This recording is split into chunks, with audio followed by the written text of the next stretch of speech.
Good evening, everyone, and welcome to the Canadian Network for Imagination and Creativity's first ever roundtable discussion. My name is Stan Baines, and I'm your host for this evening's event. We are so glad you are with us this evening and look forward to how this roundtable discussion is going to play out.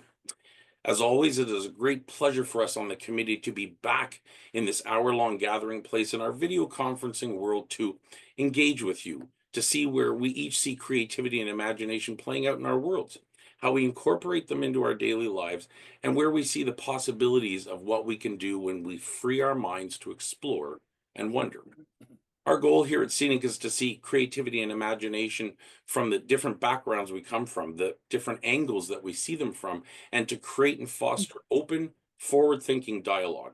We are always looking to find new ideas, to see things from those different perspectives, and ask questions and explore our inner innovation and imagination. It really is our hope that through our discussions that we have at each event and each time that we can meet, that we can expand our minds in new directions, collaborate through idea sharing, create our partnerships in our differences, in our sameness, and in our beliefs, and then carry those forwards out into our world each and every day. So at this time, I want to acknowledge that as a resident of Clarence Rockland, Ontario, which sits just outside of the east end of the city of Ottawa, Ontario, Canada, that I'm hosting our meeting on traditional unceded land of the Algonquin Anishinaabe territory. I'm very glad to be sharing this space and acknowledge the importance of our future together. So for tonight, we're getting down to it. For tonight, our roundtable discussion will take a different format than our usual idea jams for those of you that are typically with us.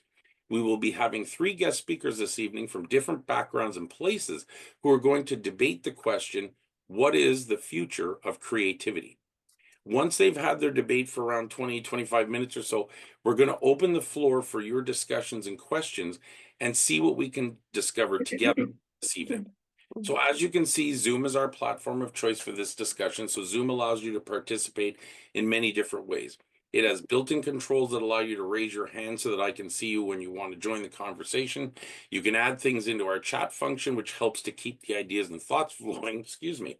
And you can share your emotions with those little emotion reactions as well. All ideas, all thoughts, and all discussions are good in this idea place. So, my friends, let's get this evening underway and let's begin with some introductions. So, our first guest speaker for the evening that I would like to introduce is Dr. Lynn Fels. Lynn is a distinguished professor at the Faculty of Education at Simon Fraser University.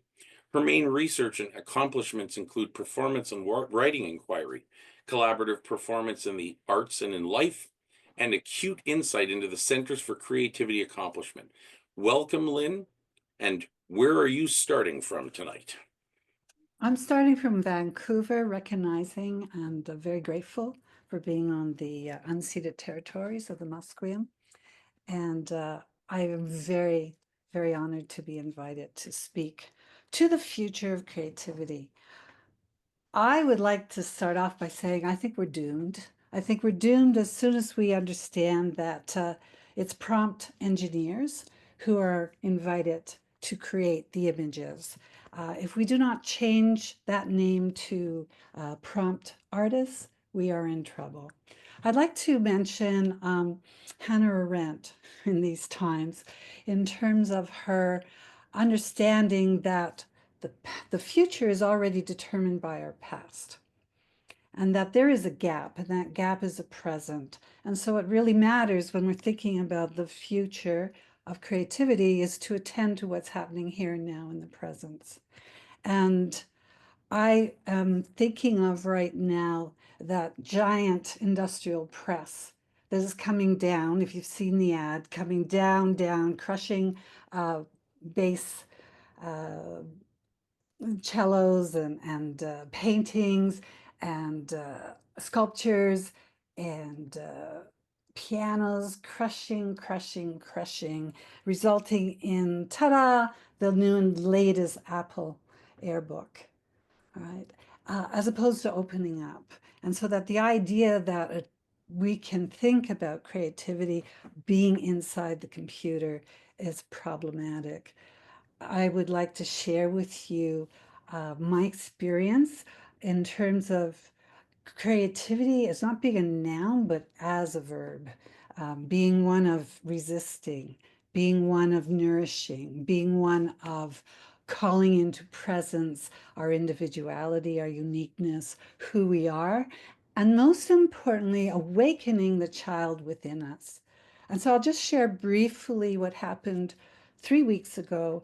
I unrolled newspaper print across 5 lengths of tables in my classroom, which is Arts for Social Change.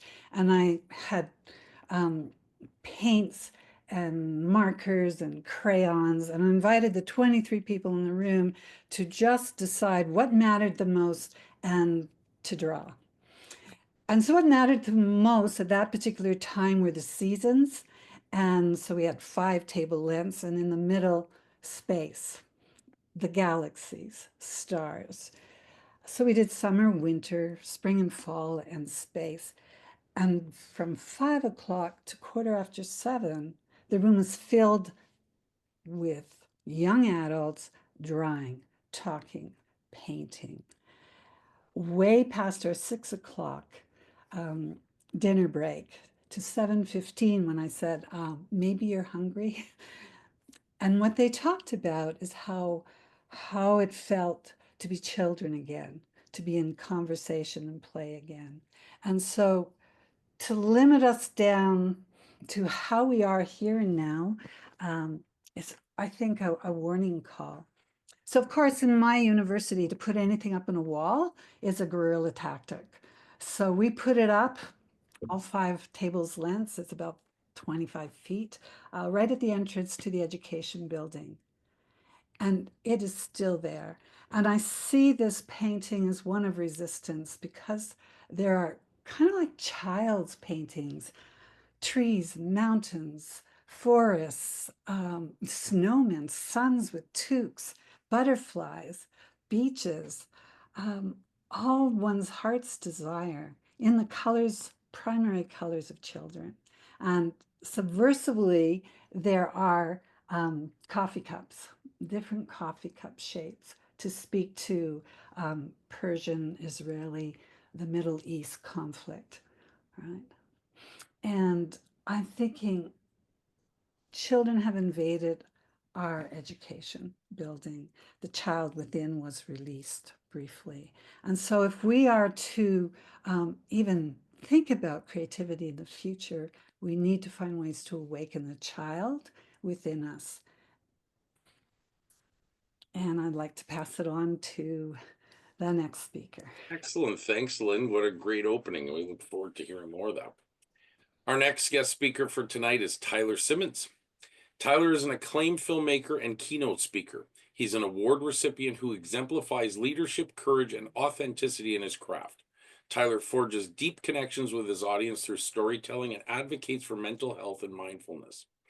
His communication style emphasizes healthy masculinity, particularly in the African Canadian community, empowering men to embrace vulnerability and navigate their emotional journeys. I'd like to welcome Tyler. Tyler, where are you standing tonight? Thank you so much for having me. I'm standing in Halifax, Jabuktuk, and yeah, I'm really happy to be here. I thought a lot about this this event tonight and like what I would talk about. So I come from a film background and um, always been an artist my whole life, writing poetry and did music at one point in my life, but that's not something that I ever think I should go back to. But it's creativity has helped me through a lot. It's helped me become the person I am now. It's helped me even do, it's crossed over into a lot of the other work that I do as a researcher in psychology and work that I do with youth, helping youth who are at risk of being incarcerated. If I seem tired, that's because that's what I was doing all day. And I think definitely I'll talk more about my thoughts on the future of creativity, but I definitely thank you, Lynn, for sharing that, because that's I totally agree with that. I definitely have certain feelings about AI in the future, and a part of me, when I first in the beginning, when things like ChatGPT was coming up, I'm like, oh, this is terrible. What is happening? Like, the world's coming to an end? Like, creativity's dead. Is it dying? Like, it was like everything's over. That's what I was thinking. And then I started to do what I do as a researcher, and how can I understand this thing more, and how can I use this thing to benefit me, um, and not just me, other people also. And so I've been doing a lot of that, and my perspective has changed a lot on it. And I went from this is terrible to this is actually amazing. And I know a lot of people probably think differently. So it will be interesting to have this conversation tonight. Thank you. Awesome. Thanks, Tyler.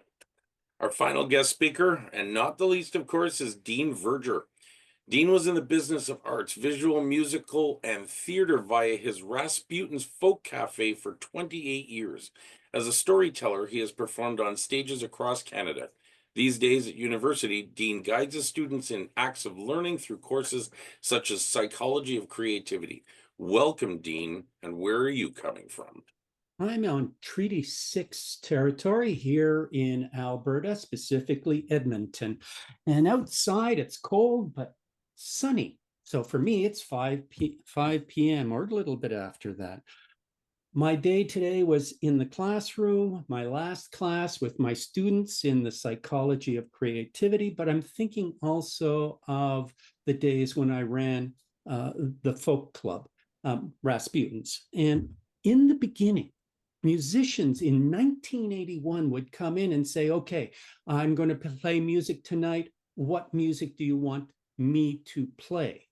This was coming out of a time when the only music was either albums DJs were playing, recorded music off the radio, or cover performers. And I looked at them and I said, don't you write your own music? Don't you know what you want to play? And it was a complete turnaround in the folk music in Ottawa. When I started teaching at the university some years ago, I created this course about the psychology of creativity, and I didn't want it to be a dry look at creativity. I needed my students to understand that creativity is darn hard work. They had the full term to do a creativity project, which has changed over the years, different things I've done or they've done. And they panic. They panic at the beginning. It's that blank page syndrome. And then what am I supposed to do? How am I supposed to do it? What is it you want me to do? And then by the end, when we have that one day, which was today, where they get to showcase their, in this case, it was a game for elementary school aged children that had to involve movement and had to be safe. Wow, what they came up with, one after the other. In fact, we even played some of the games in the classroom, and they shocked each other. I'll leave it there. Well then, thank you for that. Thank you, all three of you, for being here with us this evening, and thank you for letting us kind of see where you're coming from. And now we can kind of excitedly get into it. So let me ask the question: what is the future of creativity? Where do you see this act, this endeavor, this frame of mind, or even this compulsion for where we may be going? How do you see from your different backgrounds and experiences the future of what is to come, where creativity will take us, make us, or even possibly break us? In a moment, I'm going to throw the floor open to the three of you, and this way then we can start our round table. For everyone else, our round table is now going to talk for about 20 minutes or so, 20, 25 minutes. So this is our chance to listen and see what sparks. We want you in the meantime to be chatting away in the chat room and start thinking as you're hearing things come up, start thinking of your questions so that when we open the floor, we are absolutely ready to go. So, round table, what is the future of creativity? I'll let whoever wants to jump in there first have at her. Before we even start with what's the future, I think Lynn said earlier on that we are grounded in our past. I'm paraphrasing, but the past is so important. And I think if the general comment is everybody is creative. And yet the environment, the culture within, either the geographic or the culture of the people that we're in, demand normality, whatever that normal happens to be. And so I would say to be creative takes courage.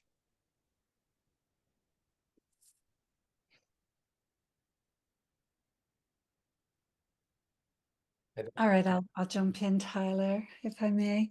I've asked my students to create AI pictures if they want to, because they're always weekly reflections with an image. And it's amazing what they bring up. It's amazing. And that's why I think the language that we bring as we move forward into the future, we really need to attend to it.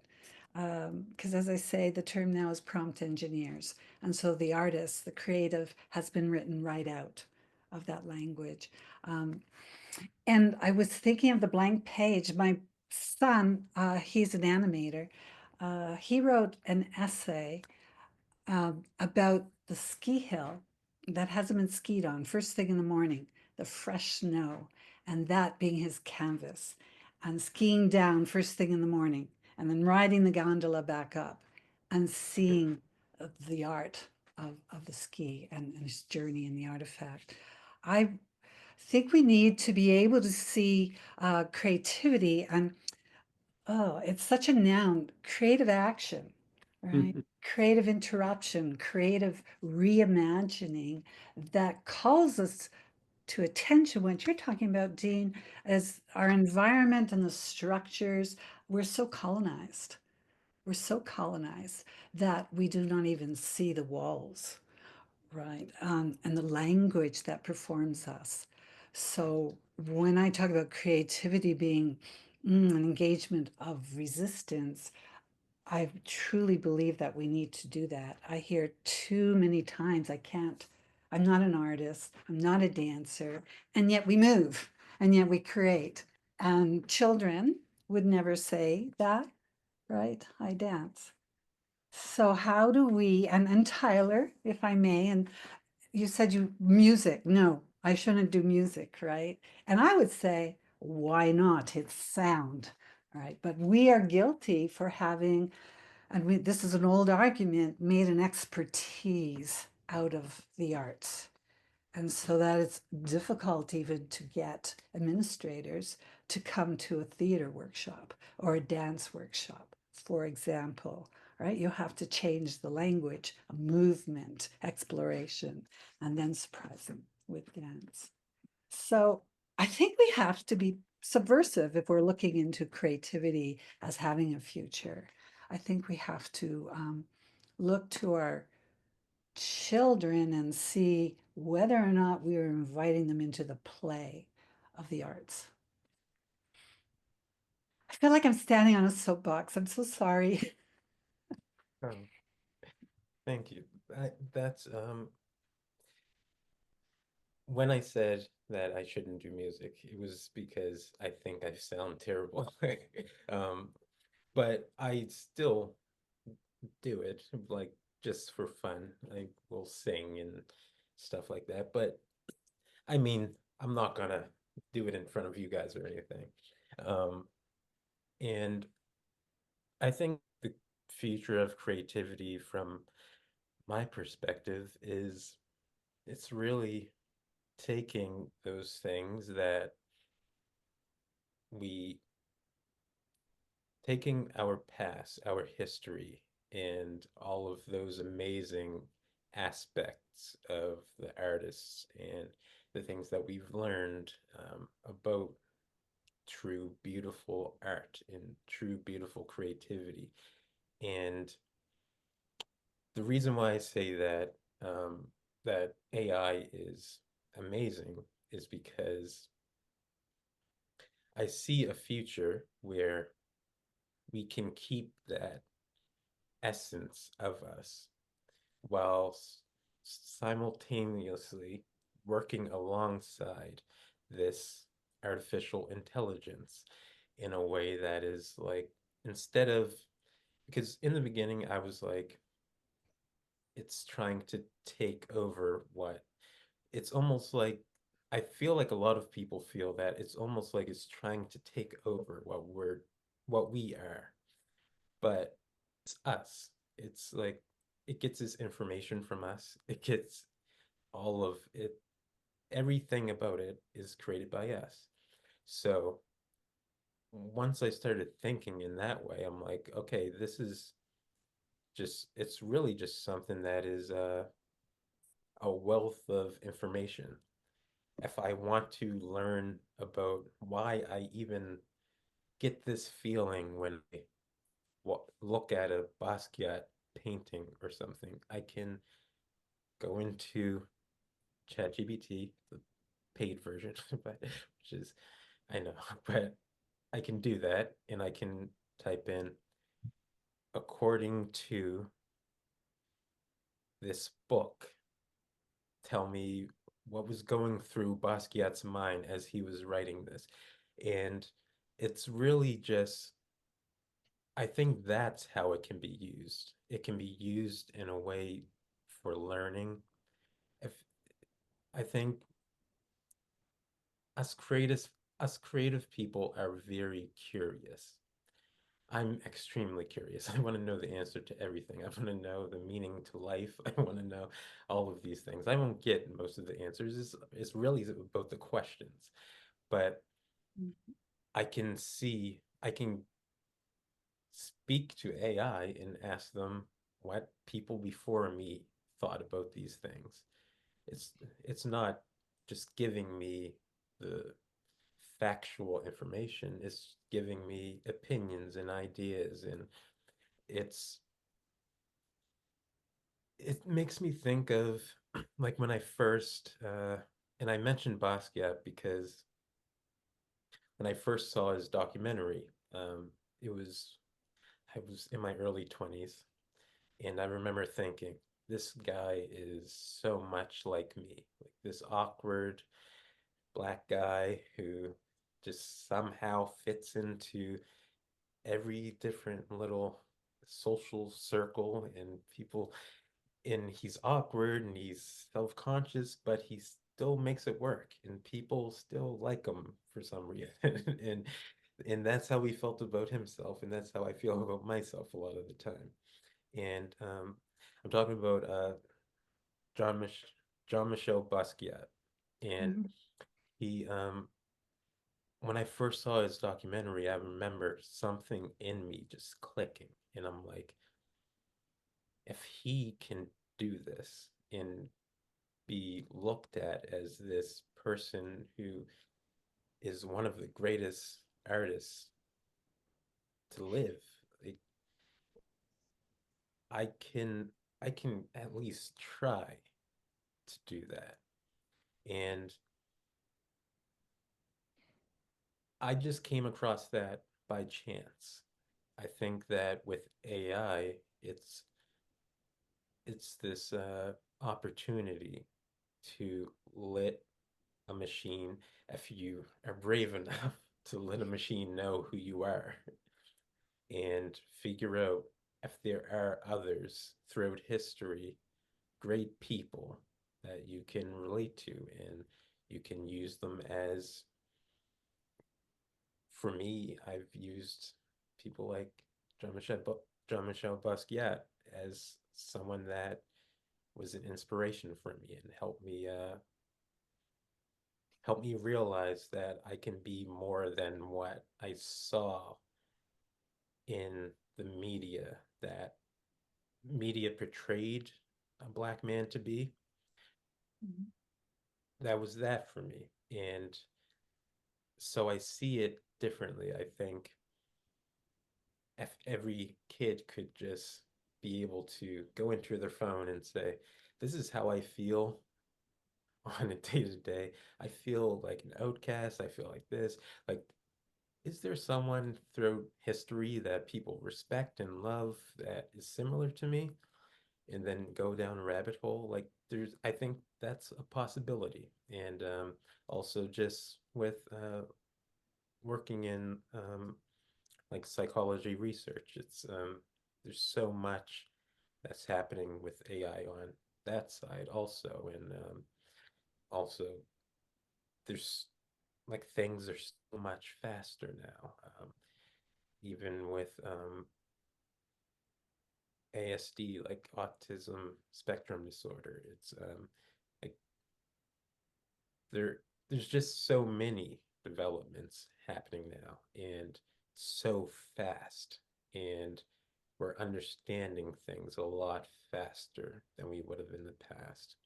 And it can be scary, but it can also be exciting. So I do have moments of fear, definitely, especially at this time of living with, you know. But I also feel optimistic that the good and the love in our hearts and that real true essence of humankind can override all of that nonsense. If I might, riffing off of some of the stuff that Tyler has been saying, one of the things I believe it was Marshall McLuhan said that each new technology replaces an old technology, or that just may be a truism of the times. And with AI, it's just another way of copying somebody else's work or generating a new trigger for an idea. It's a tool. It's just a tool. It can be used for good. It can be overused to reduce one's dependence on one's own imagination. But what I liked, one of the things that Tyler said that clicked with me was he's curious. And as long as human beings are curious, they will go looking for answers. Well, for a little while, it was go onto a search engine, there's the answer, and that's the end of it. And then along come videos like YouTube, and makerspace suddenly explodes because I can look at someone quilting, or I can look at someone working with leather, or somebody learning how to do practical effects for movies, wherein stunts and such. Makerspace for me is one of those polymath ideas where somebody says, oh, I could do this and this and this and this. And suddenly they are taking not just leather making, but leather making, metalworking, and half a dozen other things and putting it into an engineering project. That diversity of ideas. So I started with saying courage is necessary. I'm picking up on Tyler's curiosity. What's the future of creativity? As long as we allow people a voice. Lynn says we need to be, well, it's not subversive, but Lynn, what did you say? And not, we have to be. I did say subversive and Subversive. resistance. Yes, we have to be resistance. But for me, the heart of creativity is surprise. There's lots of definitions floating around. And in my research, yes, here's a definition for creativity. Here's another definition for creativity. And yet, for me, it comes down to, does it surprise me? That's it. And I don't care if it's useful or not. But I do know that for creativity to be carried on, I have to infect somebody else with curiosity, with surprise, and have them motivate them to continue forward. Not with what I'm doing. I don't want mimicry. I want to instill them with an internal fire. So interesting, because I never meant for this to turn into an AI kind of debate at all. And when I say resistant, I'm not resisting AI at all. I think what's critical, though, is that we be aware of the language and the structures and the limitations, and remember who is creating these instruments. And I opened up with that image of the industrial press, right, destroying any kind of artistic endeavor, and suggesting, well, it's all here, you can create it. That seems very lonely for me. I brought forward the idea of the 5 table lamps, 23 people creating together a mural that's now on a wall. Because there is something that happens when people create together. And there's something that happens. So can we do that with computers? Absolutely. Absolutely. But I think it's really critical for us not to forget that one person now can create a movie, if you want to go that way. One person can create an ad. One person, right? So there are a lot of people who will be edged out of creative jobs, well-paying jobs, because a machine now has the capacity. And I think it's really important. Here's why I'm turning to children. If children do not have access to touch, to play, to making music, to getting their hands and finger painting, and to never arrive at the idea that I'm not a painter, I'm not a dancer, but to embody that through their lives, I think there is the heart and hope of creativity. I mean, it's incredibly creative if we want to look at what's happening south of the border, right? Even put tariffs on penguins. I mean, it's amazing what's happening. So creativity is very dangerous as well. I mean, I'm just waiting for it. Who gets jailed, right? Along with the academics are the artists. So we're not getting jailed. We're just getting no longer needed, right? We're getting replaced. We're getting dismissed. We're being told that we can do it all on the computer, right? And still, I can't touch you wherever you are in Brazil or Argentina or down the street. I mean, I can't touch you.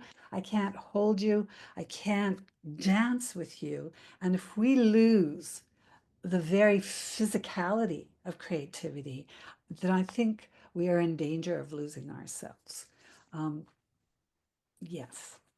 Celeste Snowbird talks about, the body knows before we even know cognitively. I would agree, Dean, 100%. Richmond Dunlop, who did wonderful, amazing poetry in creative writing, she would say to her students, what do I expect? What do I want? Astonish me. Yeah, that's what we want. Yeah, astonish me. Yeah, that's beautiful. It is. And I think I think I think it really is undeniable that there's nothing that can compare to the creation of what a human can create while they're in creative flow. And I don't think that that's something that a computer would ever be able to do. Is I think that's something that's unexplainable. Like that, I'm just talking about creative flow now, like that feeling that I get when I am writing and I'm not thinking, but I'm just going off of something in my chest. And I have no idea where it's coming from. It's some would say it's coming from the muses or from God or something. And I don't see a computer doing that. And that's, I think, to me, in my heart, that is really true creativity. And definitely hearing you talk about that, I'm thinking about the importance of children feeling that while they're dancing and playing. And I think that's just so important. It's probably the most important thing, like just socializing with other kids. I remember me and my friends when we were kids, we just pretend that we were superheroes and chase each other around the neighborhood.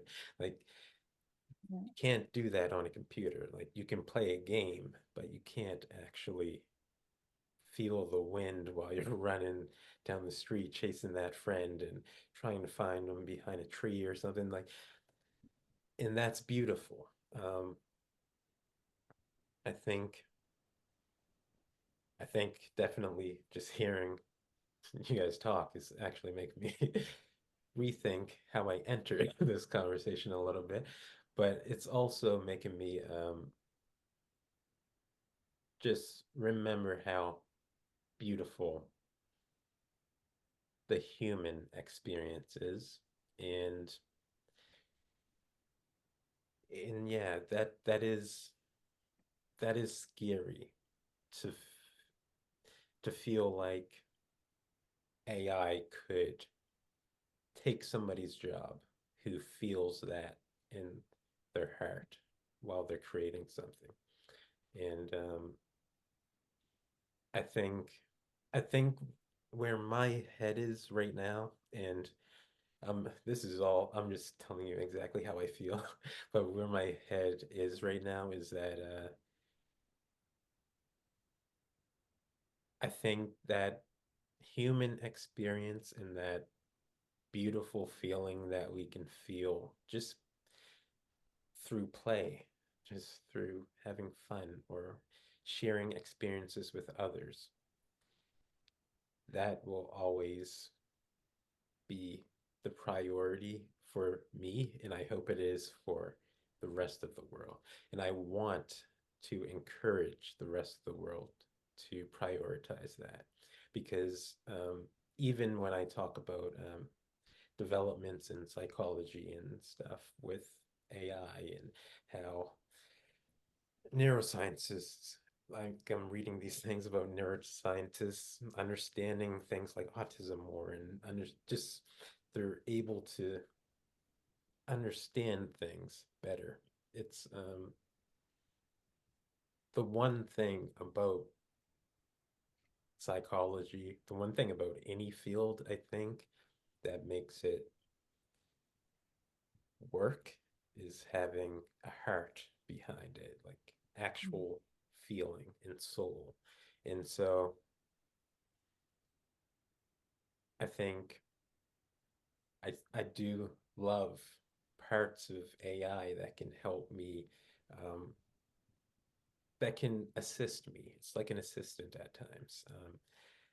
I would never be able to get it to like write me a book or something like that. It's just going to regurgitate a bunch of things that other authors wrote because that's what it's supposed to do. And so, yeah, using it for assistance, I think, is what creators, I think creative people should do that, is use it for assistance if they want to. And I say that just because I know how fast it's moving, and I'm also like, let's get the real creative people with the heart behind it, like behind this technology and working with this technology so it can be that much greater.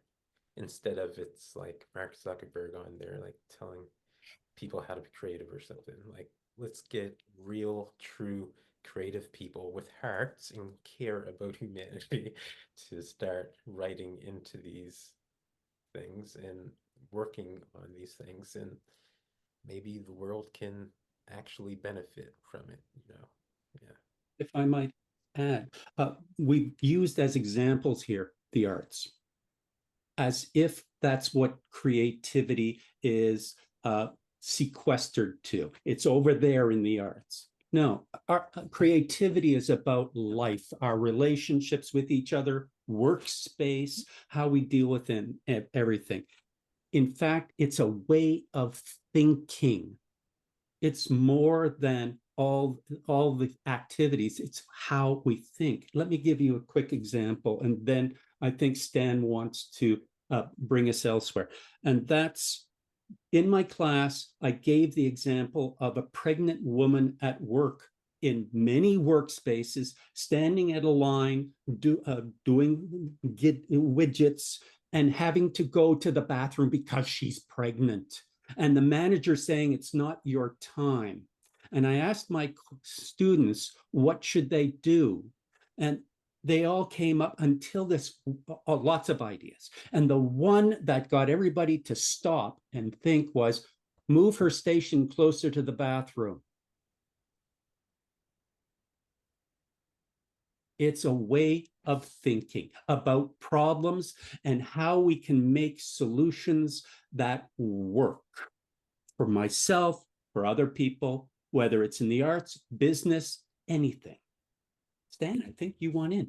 I hate cutting this off. This is really, really good, right? It's been very insightful, but I want to make sure that we have time if anybody has questions, like to kind of dive in there. Like, we don't have very long, but if you've been processing things, I've been following the chats, and it's been really good to listen to the three of you talk and to see what ideas are kind of coming in the background. So if any of you have been sort of thinking about something and want to get it out there, right now is a good time, or I can put it back to our round table and we can let them keep going until we close out. But I just want to make sure that you all have an opportunity to be able to ask questions or throw in a comment. So if you do, just click on your little hand thing.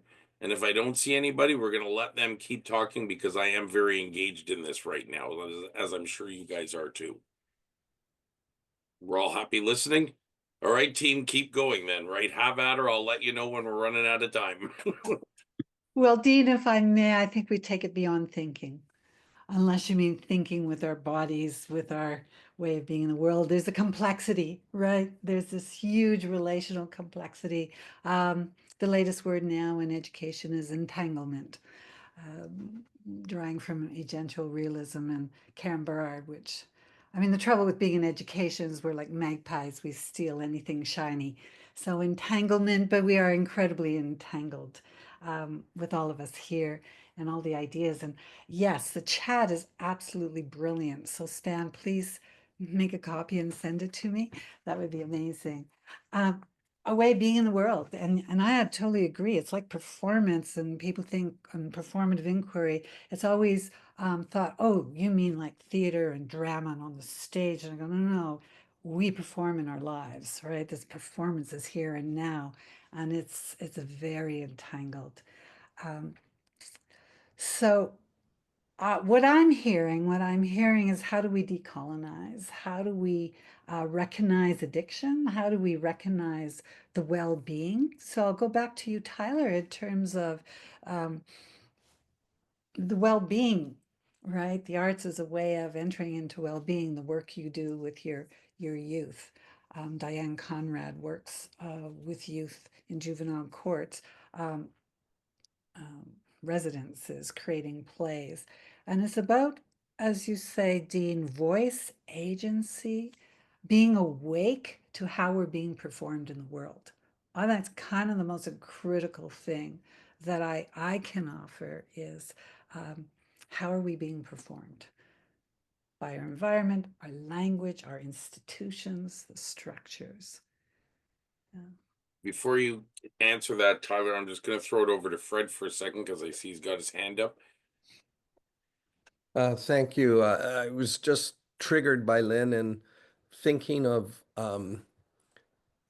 my difficulties in getting teachers to teach problem solving because they had actually never experienced it before. And I'm just seeing so much of what we're talking about is that we need, and probably everyone here, because we're creative and imaginative, have had opportunities to participate in collaboratively doing things. And just that energy and the depth that we get from doing it, like we do in an idea jam, um, is so thrilling. If teachers would just have an opportunity to do that, well, now we can expand that to a much broader audience.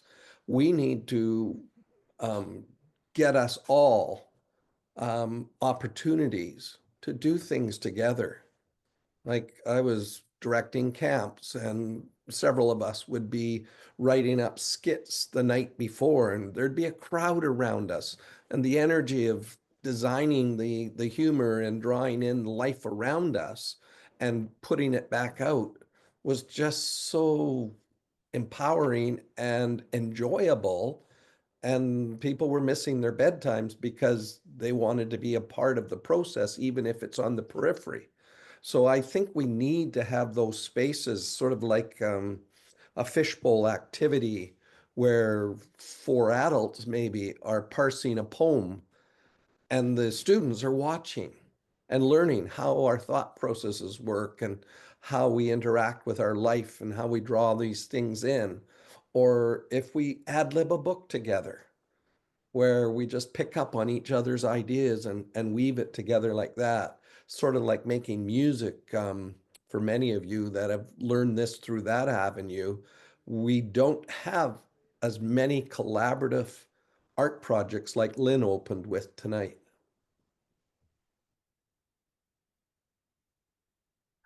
And education breaks my heart because so many people who come into teaching, that they come in because it's worked for them, the system has worked for them, and they feel very at home, or else they're coming in to revolutionize it because it was something that they resisted and they're coming in to change it. But the system is amazing how it, yeah, I guess that says it all.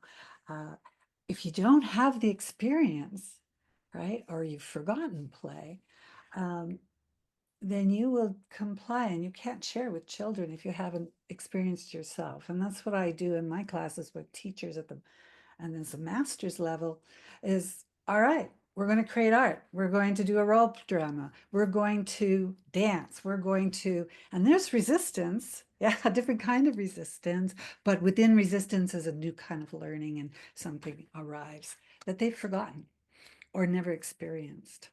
It's a huge task. I think education has been a huge failure in the States, definitely. And here where are we? I guess is a question. And why are we being shut out of schools?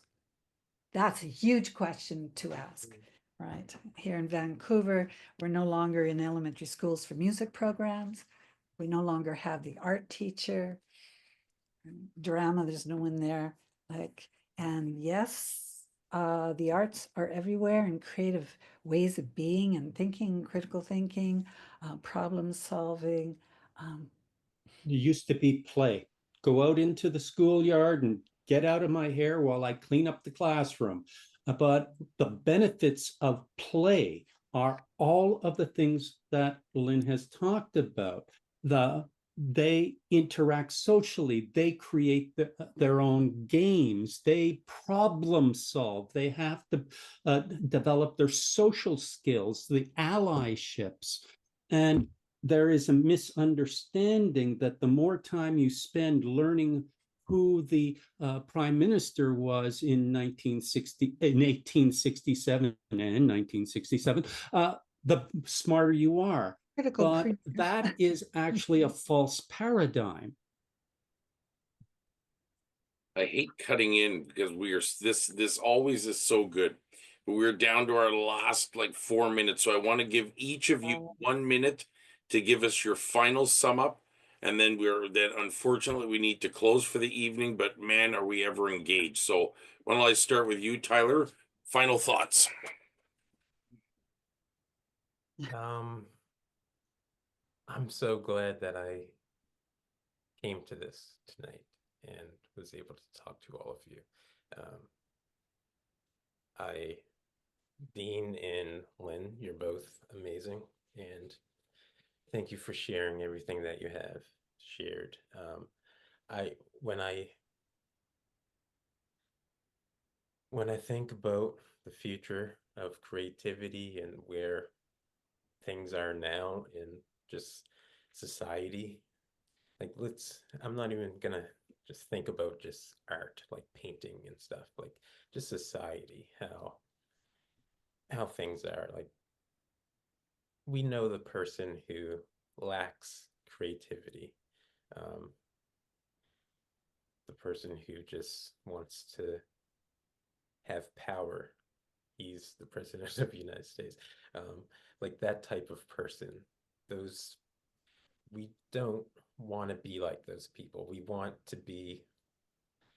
I think of everyone on this call as people who want to actually improve the lives of others and also improve our own lives and our own well-being, without doing it by hurting others. And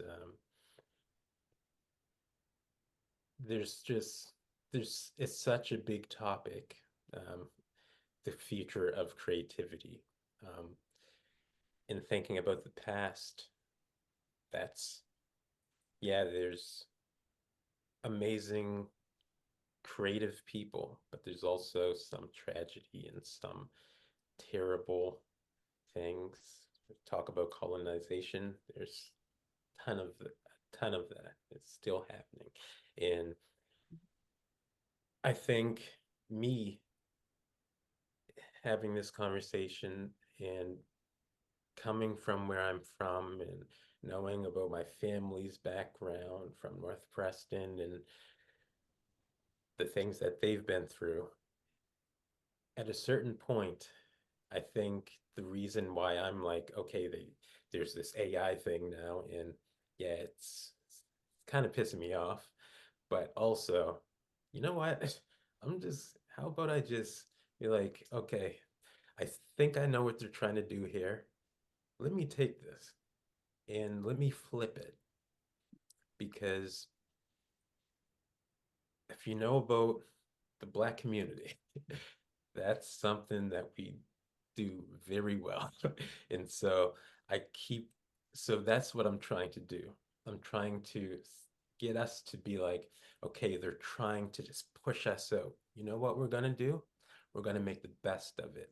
We're going to make them think, damn, I wish we would have thought of that. They just took what we created to push them out and made it into something beautiful that we couldn't even see. And so I hope that we can do that. And that's really what I want to do. And I want all of us to do, because I know the colonizer is going to try to colonize, and they are often successful at colonizing. So how do we fight back? We take what they're trying to use against us and we flip it and we use it and we put our hearts in. We keep putting our hearts into what we're doing. We keep being present in the now, but instead of just using it for nonsense, we use it for good. And yeah, thank you. Thank you. We're a little over time, but we'll keep going with our closing. So Lynn, you're next. Tyler, that's so beautifully said. Resistance, subversive, and reimagining how we might play with what arrives in our lives. Thank you for that. And thank you also for the background. Beautiful art behind you. I've just loved it. Undine, thank you for sharing with us, reminding me too of like creativity is everywhere in every action and how we are with each other. I want to thank everyone for being here, and your presence has just been so inspiring, and as always, and Stan for opening up, and your team, and you opening up, Mary, the invitation for three of us. I can't believe an hour has flown by. I think we've been in flow, so I thank everyone for that. Awesome. Thanks. Flow. I love that. What a wonderful nod to Mihai Csikszentmihalyi, his term, flow. For me, creativity is an emergent process that comes out of being a human being. There will always be the majority who want to follow the rules, who establish the rules as norms. These are the way things have to be. And then there will be people like us who sit there and go, but what about this? Why don't I try this? Wouldn't this be neat? And I hope all of us follow the path of being pains of the ass for those who are norms. That is awesome. You know what? And Lynn said it best. I cannot believe how quickly this night has gone by. This has been absolutely amazing. And it's really too bad that we've reached the end of our night, but I thank you all for hanging in there that little while longer. This has been so exciting for us as we were planning this out to see how is this going to go. And it's interesting when you hear people's perspectives on the future of creativity. Well, I want to thank you for that discussion. And this is exactly why Scenic is here. So we are so glad the three of you could join us. And we're so glad all of you could join us. This is an amazing time for us. So with that, we do want you to know that Scenic is socially connected, which is partly how you got here. Check out our website at www.canadiannetworkforimaginationandcreativity.com. Now we have some more updated information. We can also be found on Instagram, Facebook, X, and YouTube under Scenic. Find us online for information for things like our idea jams, for things like our roundtable discussions. You can view bios, view past idea jams and chats, and other helpful information about us, what we're doing, and how we can continue to connect together to explore imagination and creativity. As I wrap up this evening, I really again want to thank you for joining us in this past hour and that little bit extra, and for making time in your evening to be here and just share your thoughts and your ideas with us. All of our time together at Scenic, between our idea jams and now this, is really important to us, and we're glad you could share in our creativity and imagination journey. So, my friends, be with us again a little later on in April on the 17th, as we've got our next idea jam coming up, and that one's going to be hosted by Jacqueline Lawrence. So just remember, if you don't clear your Zoom out, our idea jam link should always be there when you go to join a meeting, so you always know where to find us on the third Thursday of every month. If not, check out our website. There'll be a lot more information there for what we're doing and what's coming up. On behalf of all of us here at Scenic, in our planning committee and in our leadership board, we want to thank you for spending your Thursday evening with us. I thank you for joining me on this journey, and thank you again for sharing your creativity and imagination with us. And we really do look forward to seeing you again later on this month on the 17th. Have a great evening, everybody, and thank you for the energy. Let your Friday be filled with positive, creative energy. Have a great night, everybody. Thank you. Thank you so much. Thanks, everyone. Good night. Thanks, Dan.